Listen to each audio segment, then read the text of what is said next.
Malam kembali menurunkan selimutnya di atas kota Tangerang.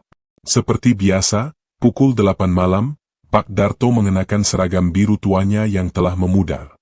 Di balik topi petnya yang sudah sedikit longgar, wajah pria 50-an tahun itu menampakkan guratan lelah, namun juga ketegasan khas seseorang yang telah lama bekerja sebagai petugas keamanan. Gedung tempatnya bertugas adalah gedung perkantoran tua berlantai 10, berdiri menjulang di pinggir jalan protokol yang kini mulai sepi oleh lalu lalang kendaraan. Di siang hari, gedung ini tampak seperti bangunan perkantoran biasa.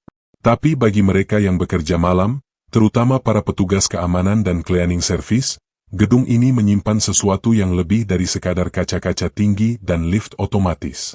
Lantai 9, misalnya. Tak pernah ada aktivitas di sana.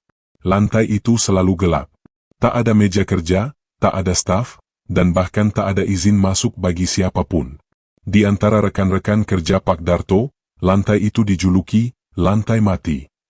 Jangan pernah naik ke atas lantai 9 sendirian, apalagi malam-malam, begitu pesan yang diwariskan dari petugas lama ke yang baru.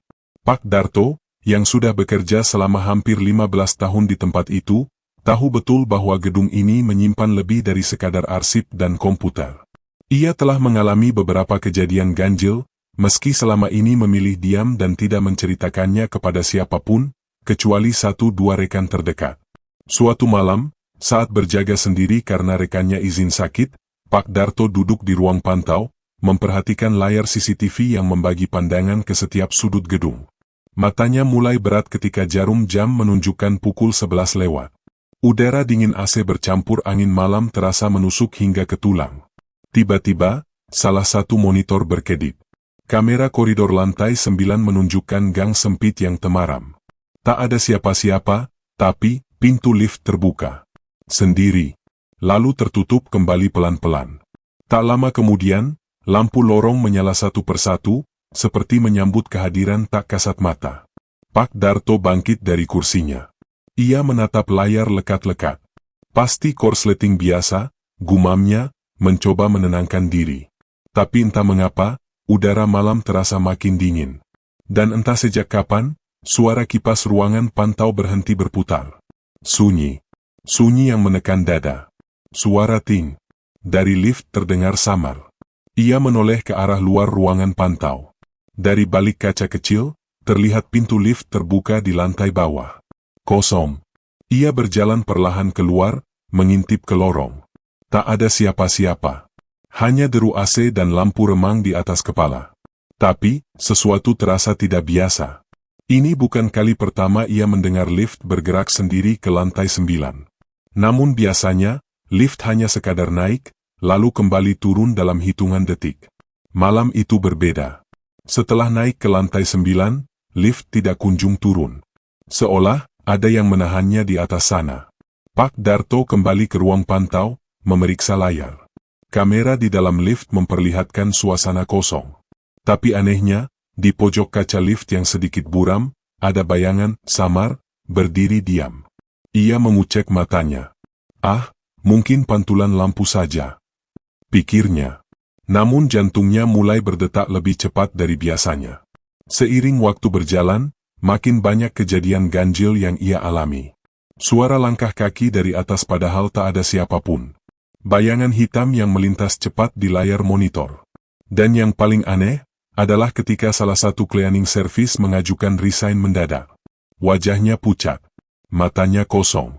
Saya lihat mbak-mbak duduk di lorong lantai 9. Dia nangis, Pak. Tapi mukanya hancur kayak jatuh dari atas. Begitu pengakuannya sambil gemetar. Sejak itu, Pak Darto mulai lebih sering memantau lantai 9. Bukan karena penasaran, tapi karena instingnya sebagai penjaga. Ia merasa ada sesuatu di sana. Sesuatu yang belum selesai. Sesuatu yang menunggu untuk diceritakan. Ia mulai bertanya-tanya dalam hati, kenapa lantai 9 ditutup? Kenapa tidak pernah dipakai? Dan kenapa manajemen melarang siapapun ke sana? Beberapa staf lama menyebutkan bahwa pernah ada kejadian tak menyenangkan belasan tahun lalu. Tapi semua seakan tertutup rapat. Tak ada berita, tak ada laporan. Seolah lantai itu memang sengaja ingin dihapus dari ingatan gedung. Tapi malam tidak bisa dibohongi. Karena di malam-malam sunyi, lantai 9 hidup. Ia bernapas. Dan Pak Darto adalah satu-satunya saksi yang masih berani berjaga. Malam itu, saat ia menutup buku log patroli dan bersiap keliling, ia mendengar sesuatu dari walkie-talkie-nya. Sebuah suara lirih, bukan dari rekannya. "Tolong, aku masih di sini." Seketika itu juga, radio mati. Dan lift kembali terbuka. Menuju lantai 9. Pak Darto menatap layar CCTV. Di sana, pintu lift lantai 9 terbuka perlahan. Dan di ujung lorong, sesosok perempuan berdiri. Mengenakan seragam kantor zaman dulu, rambut panjang tergerai, dan wajah yang belum bisa dijelaskan oleh kata-kata. Pak Darto berdiri terpaku di ruang pantau. Tubuhnya membeku, bukan karena udara dingin dari AC, tapi karena suara itu, lirih, pelan, namun begitu jelas. Suara seorang perempuan yang meminta tolong melalui walkie-talkie-nya. Dan itu bukan suara siapa-siapa yang ia kenal. Ia menoleh kembali ke layar. Kamera di lantai 9 memperlihatkan lorong panjang yang suram, lampunya berkelip, dan pintu lift yang masih terbuka lebar. Di ujung lorong itu, perempuan berambut panjang berdiri diam. Tak bergerak. Menatap ke arah kamera. Selama beberapa detik, Pak Darto hanya bisa menatapnya. Kakinya ingin berlari, tapi tubuhnya seperti tak mau diajak kompromi. Berkeringat dingin, ia mencoba berpikir rasional. Mungkin itu cuma gangguan teknis. Bayangan. Mungkin hanya pantulan dari sesuatu yang tidak jelas. Tapi saat layar CCTV mendadak gelap, hanya layar lantai 9, Pak Darto tahu, ini bukan gangguan biasa. "Pak," suara lift kedengaran naik sendiri lagi. "Ya?" tanya Randy, rekan satpam yang baru datang menggantikan shift malam berikutnya. Pak Darto hanya mengangguk pelan. Ia tidak langsung menjawab. Setelah beberapa saat, barulah ia berkata, "Randy, lo pernah ke lantai 9?" Randy menatapnya heran. "Gila, Pak? Mana berani?" Katanya lantai itu ditutup karena dulu pernah ada yang... "Yang apa?" Randy mendadak diam. Ia menunduk. "Kata cleaning yang lama kerja sini, pernah ada pegawai yang bunuh diri. Lompat dari jendela lantai 9. Tapi waktu gue tanya ke manajemen, mereka cuma bilang itu gosip. Katanya nggak pernah ada kejadian begitu." Pak Darto menarik napas panjang. Matanya kembali ke layar CCTV yang kini sudah kembali normal, namun kamera lantai 9 tetap hitam. Putus koneksi. Malam-malam berikutnya, kejadian-kejadian aneh makin sering terjadi.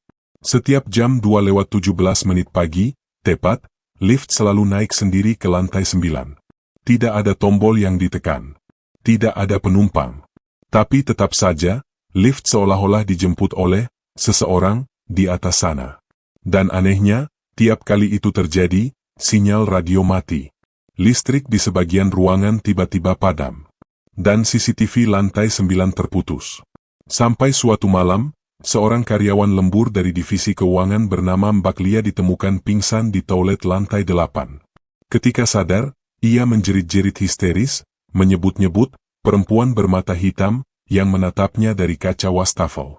Ia bersikeras bahwa saat ia buang air kecil, lampu toilet mati, dan dari celah pintu bilik, ia melihat sosok bayangan melayang masuk ke dalam dirinya.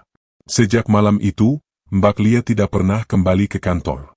Ia dirawat di rumah sakit jiwa. Desas-desus mulai menyebar. Lantai 9 kembali jadi bahan bisik-bisik. Tapi pihak manajemen tetap diam.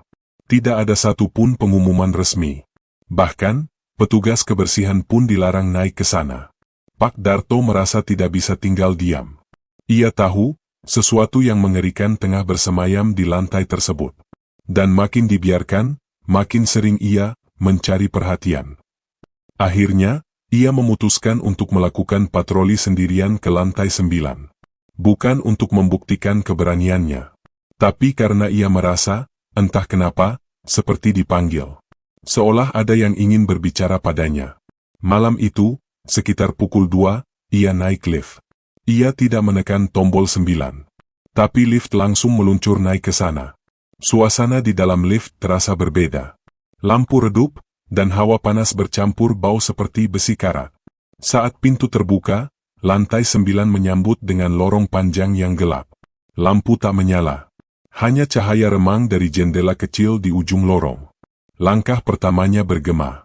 Setiap desah nafasnya terdengar berat. Tapi ia terus berjalan. Sepi. Sunyi.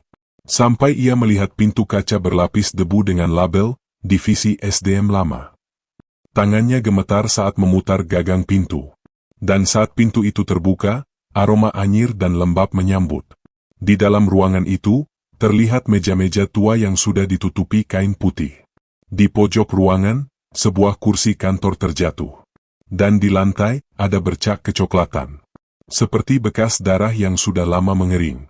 Pak Darto menelan ludah. Tapi sebelum sempat melangkah lebih jauh, ia mendengar suara itu. "Bapak yang suka jaga malam, ya?" Pak Darto menoleh cepat. Tapi tidak ada siapa-siapa. Suara itu seperti berbisik dari dekat, tapi tak ada sosok. "Bapak yang pertama kali lihat saya waktu jatuh dulu?" Kepalanya mulai pusing. Ia meraih senter di saku, menyorot ke sekeliling. Tapi sorot cahaya hanya memperlihatkan debu, kursi tua, dan dinding pecah. Lalu tiba-tiba, suara tangisan terdengar dari dalam lemari arsip. Pelan. Perempuan. Pak Darto mendekat, membuka lemari itu perlahan.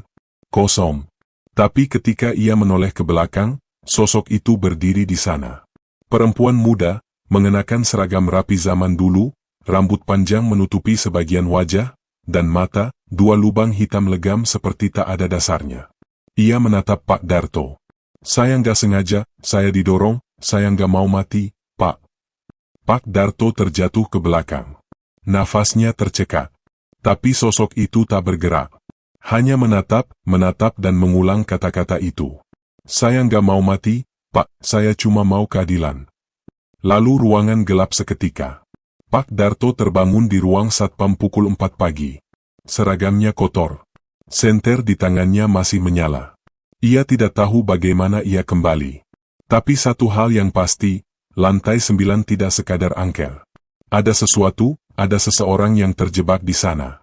Dan ia belum bisa pergi karena ada rahasia yang belum terungkap. Esoknya, Pak Darto mencoba mencari tahu. Ia menelusuri catatan arsip lama, berbicara pada pegawai yang sudah lama pensiun, bahkan nekat bertanya pada mantan cleaning service yang dulu pernah menyaksikan kejadian ganjil. Sedikit demi sedikit, cerita itu mulai membentuk wajah. Namanya Ratna Wulandari, staf HRD yang dikenal rajin, cerdas, dan penuh semangat. Ia ditemukan tewas pada tahun 2003, jatuh dari jendela lantai 9. Namun kasusnya ditutup cepat dengan kesimpulan, bunuh diri. Tapi menurut gosip yang beredar, Ratna pernah berselisih dengan atasannya soal kasus pelecehan dan korupsi internal. Ia disebut-sebut membawa bukti, dan berencana melaporkannya. Namun beberapa hari sebelum pengajuan laporan, ia ditemukan tewas. Tidak pernah ada investigasi. CCTV lantai 9 katanya, rusak. Dan beberapa hari setelah kematiannya, seluruh divisi SDM di lantai 9 dipindah ke lantai 6. Lantai 9 dikosongkan. Pak Darto gemetar membaca salinan artikel lama yang dicetak dari koran lokal. Ia menyatukan semuanya. Sosok yang ia lihat, suara yang ia dengar, semuanya adalah jeritan dari seseorang yang belum bisa pulang. Ratna Wulandari tidak pernah bunuh diri. Ia dibunuh. Dan kini, lantai 9 adalah kuburan rahasia yang tidak pernah diakui siapapun. Malam itu, langit di atas Tangerang mendung pekat. Udara begitu berat seolah langit menahan napas. Jam menunjukkan pukul 1.57 WIB saat Pak Darto berdiri di depan pintu lift. Ia sendirian. Tangannya gemetar menggenggam tumpukan berkas fotokopian yang ia dapat dari arsip lama dan internet. Salinan berita kematian Ratna, daftar pegawai tahun 2003, laporan absensi terakhir, dan surat pengajuan laporan internal yang sempat ia temukan di tempat fotokopi dekat kantor. Ia menunggu. Dan seperti biasa, tepat pukul 2.17, lift berdering pelan. Pintu terbuka sendiri. Tanpa menekan tombol apapun, lift mengangkatnya ke lantai 9. Perjalanan terasa lama, padahal hanya 8 lantai. Di dalam lift, lampu berkedip perlahan, dan hawa dingin menyergap dari segala arah. Seolah ada sesuatu yang menanti di atas. Bukan ingin menakuti, tapi menuntut sesuatu. Saat pintu terbuka, lorong lantai 9 menyambut seperti biasanya. Gelap, berdebu, dan dingin menggigit. Namun malam ini berbeda. Lampu di ujung lorong menyala. Hanya satu. Seperti obor penunjuk jalan. Pak Darto melangkah maju, mengikuti cahaya itu. Dia tiba di depan ruang bekas SDM yang kini sudah setengah hancur. Ia membuka pintunya pelan, dan duduk di kursi tua di tengah ruangan. Lalu, dengan tangan gemetar, ia membuka mapnya dan membacakan nama itu. Ratna Wulandari, kau di sini, kan? Ucapnya, lirih namun jelas. Tidak ada jawaban. Hanya suara jam dinding tua yang berdetak pelan. Saya tahu kamu tidak bunuh diri. Saya tahu kamu sempat ingin melaporkan seseorang, dan saya yakin, mereka membuat semuanya seolah kamu mengakhiri hidupmu sendiri. Tiba-tiba, angin kencang berhembus dari belakang. Kertas-kertasnya beterbangan. Lampu berkedip. Dan dari sudut ruangan, sosok perempuan itu muncul. Ia berdiri diam, mengenakan seragam rapi seperti dulu. Wajahnya sayu, mata hitam legam seperti lubang tak berdasar. Tapi kini, ia tidak menakutkan. Ia terlihat sedih. Maafkan aku telat, aku nggak tahu siapa kamu waktu itu, aku pikir kamu hanya cerita kosong, ucap Pak Darto pelan, menunduk. Sosok Ratna melangkah maju. Tanpa suara. Dan dengan gerakan lembut, ia menunjuk ke arah tumpukan berkas yang berserakan. Sampaikan, bisiknya. Pak Darto mengangguk. Iya, besok pagi, aku akan kasih ini ke wartawan. Aku udah kontak teman lama yang kerja di media. Aku akan ceritakan semuanya. Kalau benar kamu dibunuh, nama kamu harus dibersihkan. Tiba-tiba lampu padam. Dan suara jeritan panjang menggema dari balik dinding. Jangan campuri urusan ini. Dari balik lorong, suara langkah kaki berat bergema. Lorong seperti hidup, dindingnya bergetar, udara mendadak panas, dan debu-debu beterbangan seperti pusaran. Sosok bayangan besar hitam pekat muncul. Matanya merah. Tinggi besar. Menyerupai manusia, tapi tubuhnya kabur dan seolah tak punya bentuk pasti. Suara itu bukan milik Ratna. Itu, sesuatu yang lain. Saya harus tahu kebenarannya, teriak Pak Darto, berdiri gemetar. Bayangan itu melayang cepat ke arahnya. Tapi tepat sebelum menyentuh, sosok Ratna berdiri di hadapan Pak Darto, menghalangi dengan tangan terbuka. Cahaya putih menyembur dari tubuhnya. Seperti cahaya pagi pertama setelah malam kelam yang panjang. Bayangan hitam itu menjerit dan lenyap seketika, seperti debu yang tersapu badai. Lalu semuanya, sunyi. Ratna menoleh pada Pak Darto, tersenyum pelan. Ia menunduk pelan, dan tubuhnya mulai menghilang perlahan. Wajahnya kini tenang. Seperti seseorang yang akhirnya bisa tidur setelah bertahun-tahun menahan luka. Sebelum lenyap sepenuhnya, ia berbisik. Terima kasih, Pak Darto. Dan lorong kembali gelap. Tak lama kemudian, semua lampu lantai 9 menyala dengan normal. CCTV kembali aktif. Suhu ruangan kembali normal. Dan untuk pertama kalinya dalam bertahun-tahun, lift tidak naik sendiri lagi pukul 2.17. Keesokan harinya, Pak Darto membawa semua bukti dan rekamannya ke seorang wartawan senior yang dulu pernah menulis tentang kematian Ratna. Beberapa minggu kemudian, kisah itu tayang dalam bentuk investigasi eksklusif. Dugaan pembunuhan, penutupan kasus secara sistematis, serta kesaksian-kesaksian dari saksi lama membuat heboh. Pihak manajemen terpaksa angkat bicara. Kasus dibuka kembali. Mantan atasan Ratna, yang kini sudah pensiun, dipanggil untuk dimintai keterangan. Nama Ratna Wulandari akhirnya disebut dalam berita sebagai korban ketidakadilan struktural yang sempat dilupakan. Dan lantai 9? Tidak lagi angker. Tapi Pak Darto tahu, bukan karena tak ada lagi arwah penasaran di sana. Tapi karena arwah itu, sudah tenang. Sejak terkuaknya kasus Ratna Wulandari melalui laporan investigasi yang tayang di kanal YouTube dan disebar ke berbagai media sosial, kantor itu tak lagi sama. Pagi-pagi, wartawan berjejer di depan gerbang gedung. Mantan-mantan karyawan mulai bermunculan, beberapa mengaku sempat mendengar isu Ratna ingin melaporkan atasannya karena pelecehan verbal dan tekanan kerja berlebihan. Sebagian lain diam, enggan berkomentar. Tapi semuanya mengarah pada satu simpulan, kematian Ratna bukan murni bunuh diri. Pak Darto menjadi satu-satunya saksi yang berani buka suara. Ia tak hanya membawa bukti berupa catatan dan fotokopi laporan yang ditemukan, tapi juga rekaman CCTV lantai 9 yang sebelumnya selalu dianggap rusak. Namun malam itu, entah bagaimana, bisa merekam semua dengan jelas. Meski sosok Ratna tidak tampak dalam rekaman, kejadian lift yang bergerak sendiri, pintu terbuka tanpa tombol, dan percakapan lirih dari Pak Darto memberi kesan misterius namun nyata.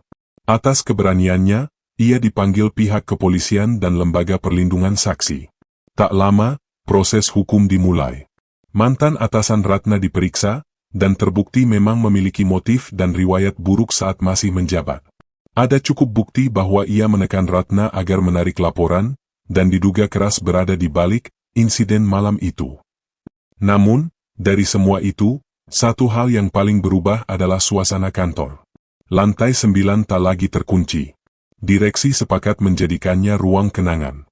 Sebuah sudut kecil dipasang rak bunga, bingkai foto Ratna, dan kutipan dari tulisannya yang dulu sempat viral di buletin kantor.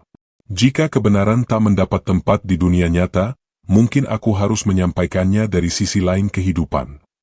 Sejak itu, setiap tanggal 17, lantai 9 dibuka bagi siapapun yang ingin mengenang. Tak sedikit pegawai baru datang ke sana untuk sekadar diam, menatap jendela, atau menuliskan doa kecil di kertas yang disediakan. Sementara itu, Pak Darto memilih pensiun dini. Ia merasa tugasnya selesai. Tapi bukan berarti hidupnya kembali tenang begitu saja. Malam-malam pertama setelah kasus Ratna selesai, ia sering bermimpi. Bukan mimpi menyeramkan, tapi mimpi yang terasa nyata. Seperti, Ratna berdiri di dekat jendela, tersenyum padanya, mengenakan pakaian putih bersih, wajahnya bercahaya. Dalam mimpinya, ia selalu berkata hal yang sama. Terima kasih, Pak Darto. Aku sudah bisa pulang. Dan ketika ia bangun, selalu ada embun di kaca jendela rumahnya, membentuk huruf kecil, R. Pak Darto tidak takut. Sebaliknya, ia merasa damai. Setiap pagi, setelah pensiun, ia duduk di warung kopi kecil dekat stasiun. Menjadi teman ngobrol tukang ojek, satpam perumahan, dan kadang wartawan muda yang penasaran dengan kisahnya. Tapi ia tak pernah menceritakan semuanya. Ia hanya berkata, lantai 9 itu dulu gelap, karena seseorang meninggalkan dunia tanpa sempat membela diri. Tapi kegelapan itu bukan karena hantu, tapi karena keadilan yang tertunda. Ia kini dikenal bukan hanya sebagai mantan satpam, tapi sebagai orang yang mengungkap rahasia yang dikubur bertahun-tahun. Beberapa mahasiswa jurnalisme bahkan menjadikannya narasumber dalam skripsi atau dokumenter kecil. Mereka bertanya, apa yang membuatnya berani? Pak Darto hanya tersenyum, menatap langit sore. Karena saya lihat mata anak perempuan itu. Matanya minta tolong. Dan saya, nggak bisa pura-pura nggak lihat. Di rumahnya yang sederhana, ia menyimpan map berwarna biru, sama seperti yang ia bawa ke lantai 9 malam itu. Isinya sudah tak lengkap lagi, karena sebagian dijadikan bukti. Tapi ada satu lembar yang ia simpan sendiri. Surat Ratna. Tulisan tangan, ditujukan kepada HRD dan direksi. Isinya jelas, tulus, dan penuh keberanian. Ia menceritakan semuanya, pelecehan, tekanan, hingga ketakutannya dibungkam. Surat itu tidak pernah sampai ke tangan atasannya. Tapi kini, ia sudah sampai ke dunia. 3 bulan kemudian, kantor itu mendapat sertifikasi baru, bangunan ramah karyawan, bersih dari pelanggaran HAM internal. Direksi berganti, sistem pengaduan diperbarui, dan semua karyawan mendapat sesi konseling bulanan. Sore itu, saat Pak Darto melintas di depan gedung tua itu untuk pertama kali sejak pensiun, ia melihat sesuatu yang membuatnya berhenti. Di depan gedung, seorang perempuan muda berdiri. Wajahnya mirip Ratna, tapi jelas bukan dia. Usianya mungkin baru 25. Ia memegang map merah dan terlihat gugup. Ia melirik ke atas, ke arah lantai 9. Mata mereka sempat bertemu. Gadis itu tersenyum dan mengangguk sopan. Lalu masuk ke dalam. Dan entah kenapa, Pak Darto merasa, sudah saatnya melangkah pergi. Ia tahu, Kini lantai 9 bukan lagi tempat menyimpan arwah penasaran, tapi tempat bersejarah. Tempat yang menjadi saksi bahwa kebenaran mungkin bisa disembunyikan, tapi tidak bisa dimatikan. Karena akan selalu ada satu orang yang cukup peduli untuk mendengarkan. Terima kasih sudah mendengarkan cerita ini, semoga kita dapat mengambil pelajaran di dalamnya.